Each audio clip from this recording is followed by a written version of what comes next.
مرحبا أعزائي المشاهدين في حلقة جديدة من برنامجكم عرب شو. هذه الحلقة سوف نخصصها إلى حرب الديمغرافيا التي تشنها كل من مصر وتركيا داخل حدودها، وما هو تأثير هذه الصراعات الديمغرافية داخل هذه الدول على مستقبلها، بالإضافة إلى جيوبوليتيك العالم الذي يتشكل الآن على ضوء ديمغرافيا كل دول العالم. كل هذا وأكثر على قناتكم عرب شو بعد هذا الانترو.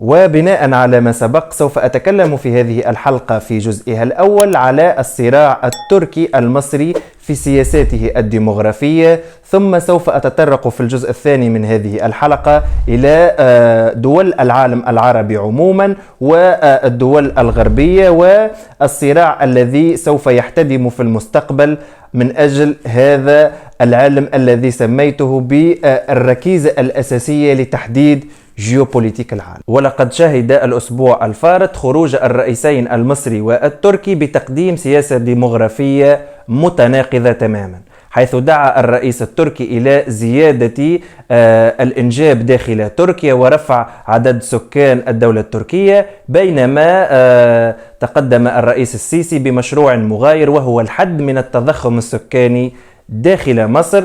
سوف نحلل في هذا الجزء أولا لماذا الرئيس السيسي يتكلم بمنطلق التخفيض من عدد السكان داخل مصر، ويجب أن نعلم أن عدد السكان في الدولة المصرية تجاوز 100 مليون نسمة، بينما في الدولة التركية لم يتجاوز 83 مليون نسمة، يعني حوالي 20 مليون نسمة هي الفرق بين الدولة المصرية والتركية. زد على ذلك أن النمو الديمغرافي في الدولة المصرية يتجاوز بكثير النمو الديمغرافي داخل الدولة التركية، فمعدل الخصوبة لكل سيدة في سن الإنجاب تجاوز 3.4 طفل لكل امرأة، بينما في الدولة التركية حوالي 1.9 طفل لكل امرأة. والمعدل العالمي أو الذي يستقر فيه عدد سكان دولة معينة يجب أن يتجاوز 2.1%، أي أن الدولة التركية هي دون المعدل المأمول للحفاظ على استقرار في عدد سكانها، بينما الدولة المصرية تجاوزت هذا المعدل ب1.3. ولقد قام العديد من الخبراء في مجال الديمغرافيا وعلى ضوء الأرقام المعلنة من كلتا الدولتين أن عدد سكان الدولة المصرية سيصل بعد 30 سنة إلى حوالي 200 مليون نسمة، وهذا بطبيعة الحال صرح به الرئيس المصري قبل 4 أشهر فقط مؤكدا هذه التوقعات. بينما من المرجح أن يصل عدد السكان الأتراك إلى حوالي 94 مليون نسمة في سنة 2100 وليس في سنة 2050، وهذا بطبيعة الحال يريكم حجم الفرق بين الهوة أو الفجوة الديمغرافية أو التضخم الديمغرافي بشكل أصح بين الدولة المصرية والدولة التركية.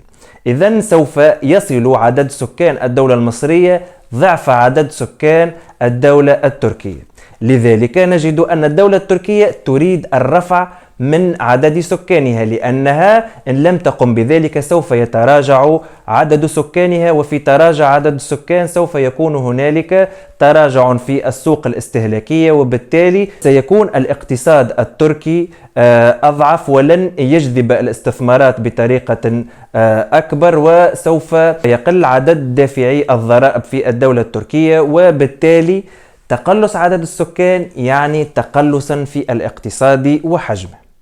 لذلك هذا الرئيس يريد الرفع من حجم النمو الديمغرافي، بينما ذلك الرئيس يريد الخفض لأن كل دولة وخصوصيتها. ضف على ذلك أن المساحة التي يسكنها المصريين من مساحة الإجمالية لمصر لا تتجاوز 8% فنسبة 99% من الشعب المصري يعيشون حول ضفاف النيل، وباقي الأراضي تقريبا غير مأهولة، عكس الدولة التركية والتي فيها التوزع على كامل الرقعة الجغرافية للدولة التركية، رغم أن الدولة المصرية تتجاوز مساحتها 1,000,000 كيلومتر مربع، بينما الدولة التركية لا تتجاوز 780,000 كيلومتر مربع.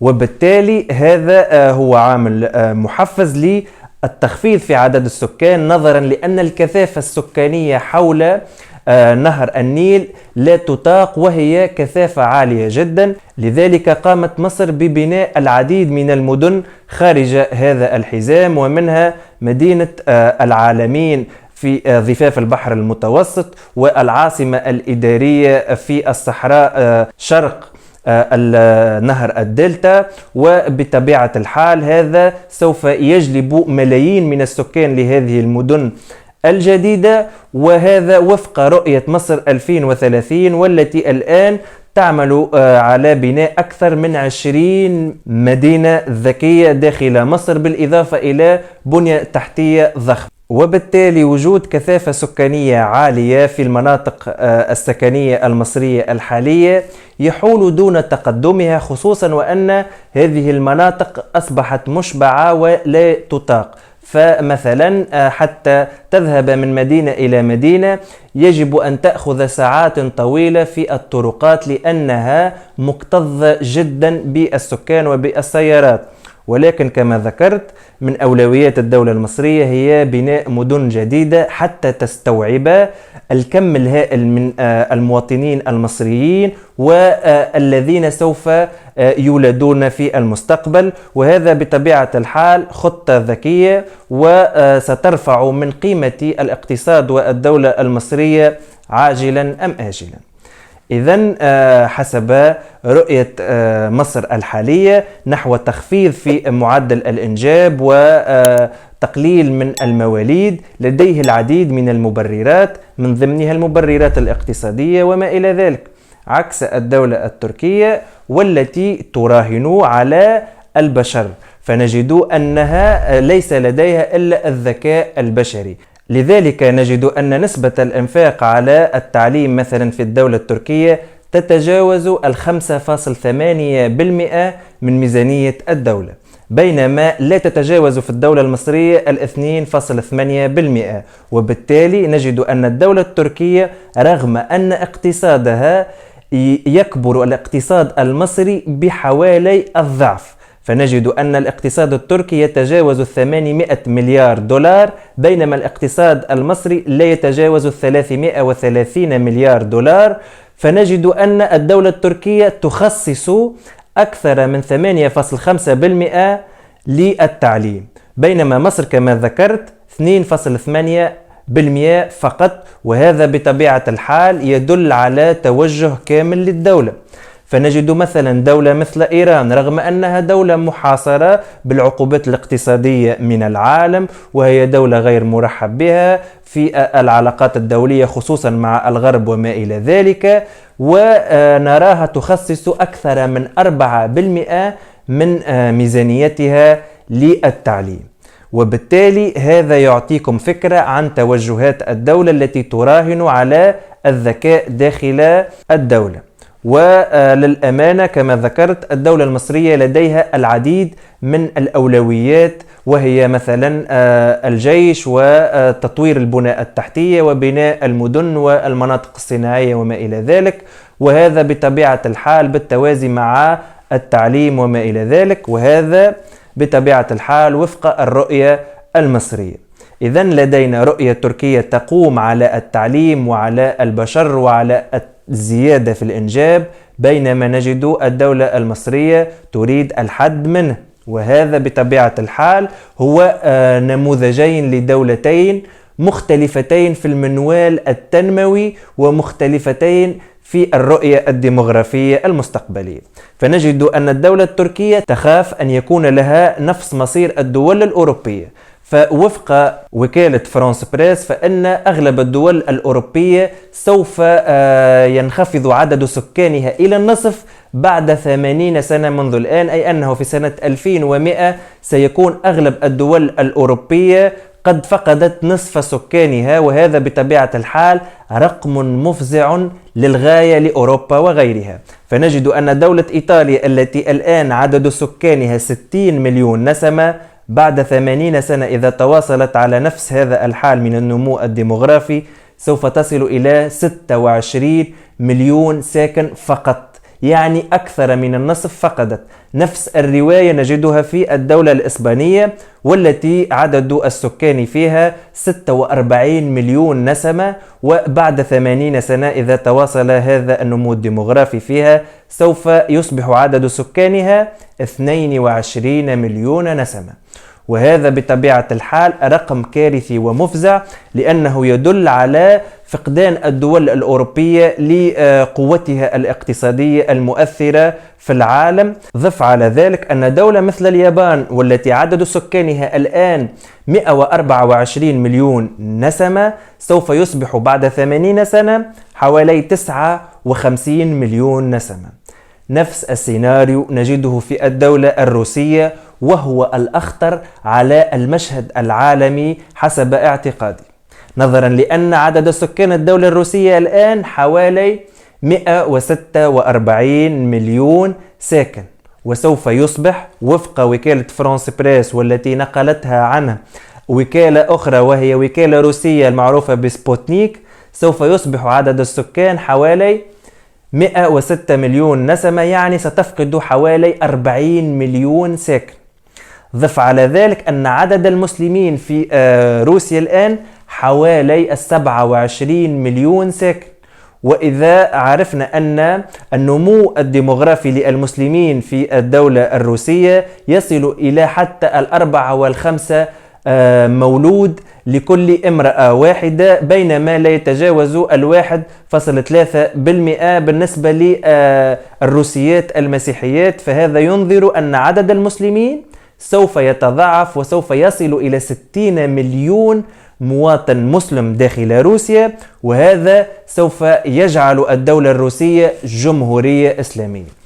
تخيل معي عزيزي المشاهد أن روسيا سوف تصبح مسلمة، وأن الجيش الروسي سوف يصبح الغالبية منه من المسلمين، وأن هنالك إمكانية كبيرة أن يكون الرئيس مسلم وحتى الأغلبية البرلمانية وما إلى ذلك. وهذا بطبيعة الحال نظرا لأن روسيا دولة نووية، دولة متقدمة عسكريا وتكنولوجيا، دولة عالمية ولديها نفوذ عالمي، وبطبيعة الحال هذا سوف يغير العديد من المعطيات، منها أن السكان الروس سوف يقبلون على تعلم اللغة العربية نظرا لأنهم مسلمون، وبالتالي سوف تصبح مكة المكرمة هي قبلتهم الأولى، وسوف يصبح لكل من الأزهر في مصر وجامع الزيتونة في تونس وما إلى ذلك تأثير واضح على حياة المسلمين داخل روسيا وما إلى ذلك. وهذا بطبيعة الحال